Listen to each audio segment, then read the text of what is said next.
My boyfriend and I recently decided that we wanted to take the new tent we bought on its first trip. The tent was one that hooks up to your car to provide more storage space, and we were excited to try it out. We had even planned a kayaking trip the next day as well. It was supposed to be a nice, inexpensive, outdoorsy weekend getaway. We tend to book things last minute, so all the state parks and professional campgrounds were full. This led us to a website that is essentially an Airbnb for campsite. The place we chose was a 100-acre property just 20 minutes south of the kayak shop. Of all the sites in the area, it was described as having working bathrooms, showers, and it allowed for campfires, with all the sites being accessible for cars. This site was also the most reviewed in the area, with 3 5-out-of-5-star reviews. The area was very rural, so we did not think much about the low number of reviews for any of the campsite. The renter was Mary, only ever texted us updates, but seemed sweet. We started out the 2-hour drive a bit later than anticipated, which put us behind the 11 a.m. time we had originally informed the host. But we tried to keep her updated with the new schedule. She just told us to let her know when we arrive at the address she sent us. When we arrived at the address, we were greeted by a barn. From the pictures, it had string lights all over. It seemed fairly new and just gave a nice feel to it. We sit in the car for the next minute and struggle with cell service to text the host and let her know we've arrived. 10 minutes after our text sentence, a sweaty man, who appears to be in his 60s, pulls up on an ATV. He lets us know that he is the father-in-law to Mary, and she's busy taking care of a seasonal harvest and sent him instead. He lets us know we can take the car anywhere on the property and offers to show us around. On the ATV, my boyfriend, who's visibly uncomfortable, declines the offer and asks a few more questions about the woods and how far into them we are allowed to take the car. Anywhere there are no designated campsites. We can go anywhere, and the ATV man even offers to pull my car out if it gets stuck. We asked one final question about cell service, and he jokes that if we were from around here, we would understand that reception works better on one side of the barn than on the other. I am from around here, and thought it was funny. But once he said that, I realized he didn't have an ounce of an accent for here, like he should. Eventually he leaves, and we begin exploring the property on foot. Barn is nice and maintained. It was fully lit in the middle of the day, with the string lights decorating the interior too. It's insulated and has a working kitchen. The only warning we got was to not drink the water. It seemed like a place that would host small 50-guest weddings. We walked past the shed up behind the barn to get to the trails that ran through the woods, after going through a hike that my car would have never survived. We decided it might be best to just camp by a small creek, and we chose a spot on the side opposite the barn. We were still within walking distance, but we used my car as a buffer to feel a bit more isolated. We choose our spot, and then go into the main town to eat and walk around. We message Mary about the fire policy, and she tells us that they will deliver a fire ring to the barn for us to take to camp. We arrived back at the barn about an hour and a half from nighttime. We drive by the barn, and the lights have been turned off. We assumed it was on a timer as to not waste energy or money. We also noticed the fire ring had not yet been delivered. We start the grueling 30-minute setup in the sticky heat and reward ourselves with a nice sit in an air-conditioned car. We notice it looks like it's about to rain, so my boyfriend and I pull out a card game and wait for it to pass in the car. It only lasted about 10 minutes, but the sun is starting to set. The tent held up nicely, so we felt okay leaving it for a second. Needing to use the bathroom, We start walking to the barn. As we cross the creek, we hear what sounds to be like someone in the shed, moving things around. A bit unsettling, but I tell my boyfriend that maybe they used equipment today, and it's just sitting in there, making the cracking cool-off noises that it sometimes does. We get to the barn, and the lights are still off, but the fire ring is there. We go in and check just to make sure the power is off, and it is not. Just the lights outside. None of the light switches will work, so we assume the power is cut again.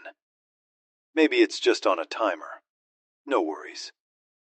We step out of the barn and get 10 feet away, and we hear a hum in the distance, to the opposite side of the shed. The power to the barn is restored. We change direction, go use the bathroom. But as soon as we step inside, the power cuts again.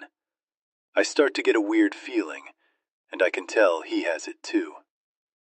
I look to my boyfriend and say, maybe they're just watching us.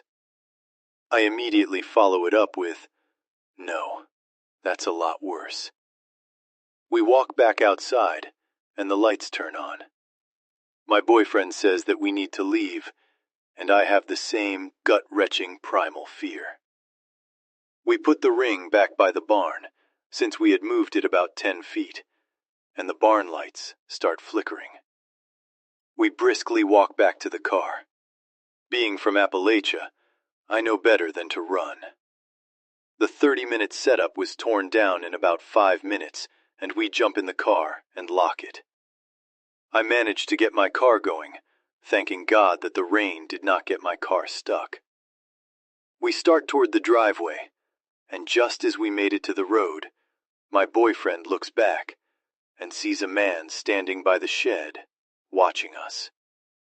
As soon as my car pulls off onto the road, we get a text from Mary, letting us know that the fire ring is out by the barn. She also informs us that we are welcome to stay in the barn if the rain had messed up our camping experience. We arrived at a nice hotel, willing to splurge for the safety. At this point, it's 10 p.m.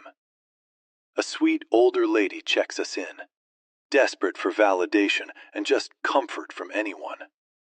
We tell her what we had just experienced at the campsite. She looked shocked and asked if we had seen the news lately, which we both respond that we had not. The lady tells us that couples in the state had been going missing. All of them had gone camping. 3 couples were truly missing, and 1 was recently found on the side of the freeway, slashed near to death. They are still recovering in the hospital.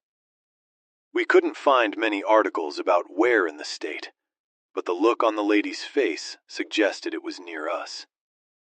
By the time we got to our room, and nearly in tears at this point, we look at our phones and see a single text message from Mary, saying thank you for staying with us.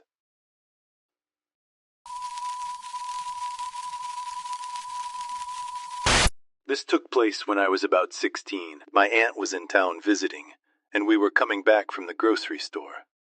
We were driving back to my mom's house.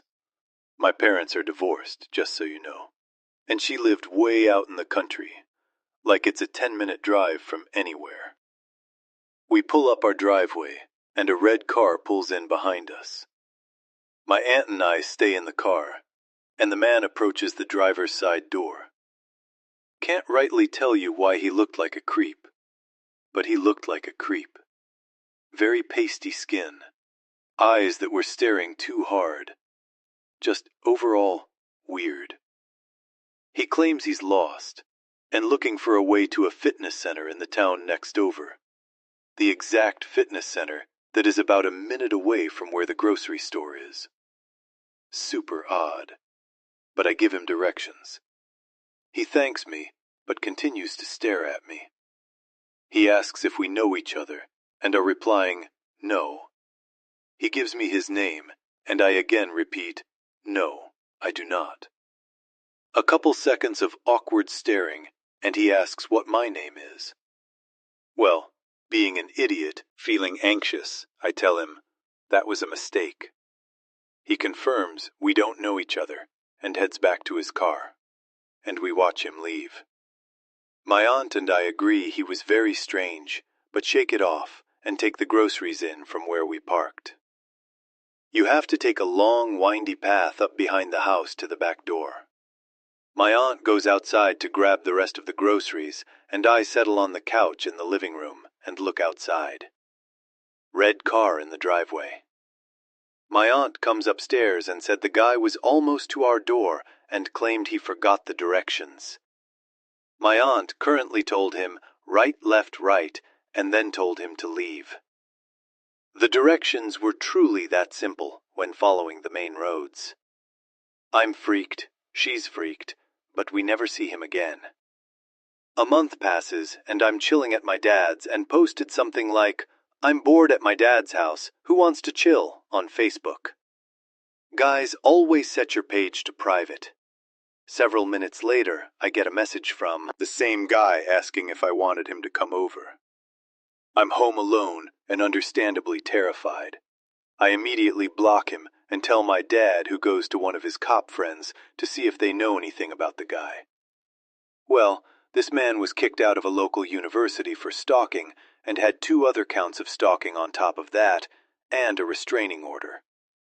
Another month goes by, and I'm in study hall with a friend, and he is telling me about this guy who was stalking his older sister.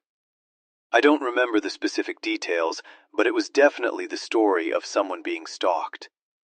The craziest part was this stalker almost drove this girl's brother off the road in an attempt to get him to pull over. Once pulled over, stalker jumped out and was making his way to my friend's vehicle when my friend noped right out of there.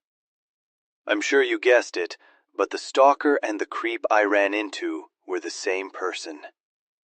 To add to the creep factor of this all, fast forward 6 months, and apparently he was arrested for attempting to kidnap 3 different women within an hour, failing on all attempts, and almost running over the last woman's father, who was with her at the time.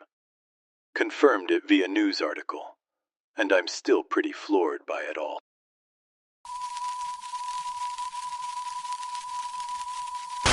I'm a 21-year-old female, and I drive from Miami, Florida to Daytona Beach nearly every other week. I make sure to fuel up before I start off, but this one particular day I didn't. I left Daytona around midnight, driving back to Miami. I drive a black Mustang 40th anniversary.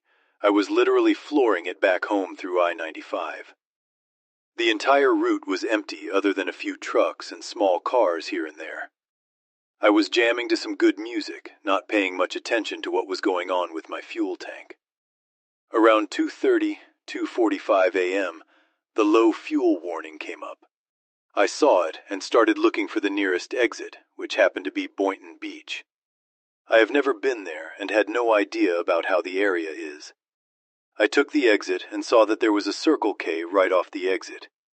I was a little relieved because now I at least wouldn't run out of fuel in the middle of nowhere. Now, with barely any fuel left in my car, I pull up to the gas station. It's totally empty. I can't even see a single car inside, or even outside on the road. There were no people other than one tall man in a red-colored jacket, walking around near the side of the gas station where all the parking spots are. But he was not very close to the pump I was at. I was a little scared, but I usually try to shake my fear off by telling myself that it's nothing, although I'm glad that I listened to that little voice inside me this time. This man, at this point, is looking at the ground, but kind of walking in the general direction of my car. I'm still inside the car, contemplating whether I should get out or stay in. Usually, I would have just gotten out and fueled, not being scared. But that day, something in my gut told me to lock the door and wait inside until he either goes away or walks past my car. At this point, the guy is just a few feet away from my car, still not looking at me. I'm trying to tell myself it's okay. He doesn't even care that I'm here. I should get out. But then my worst fear comes to life. This man looks up straight at me, and dashes towards the driver's side door and tries to open it.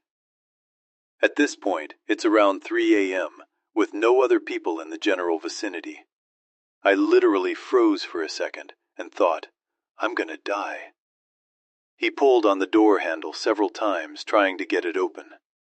But then I somehow got my senses back, turned the car on, and floored it. He didn't let go of the door handle until I started the car and hit the gas pedal. I'm so thankful that despite the low fuel, my car still started up and drove off. I literally had nothing on me to defend myself other than the plastic fork I got from Panda Express earlier that day. I still can't get over the whole experience, and it gives me chills even typing it out tonight. I have no idea what came of creepy gas station man in a red jacket, or if you tried this with anybody else. But I encourage everybody to be aware of their surroundings, and not wait until 3 in the morning to fill up their gas tank.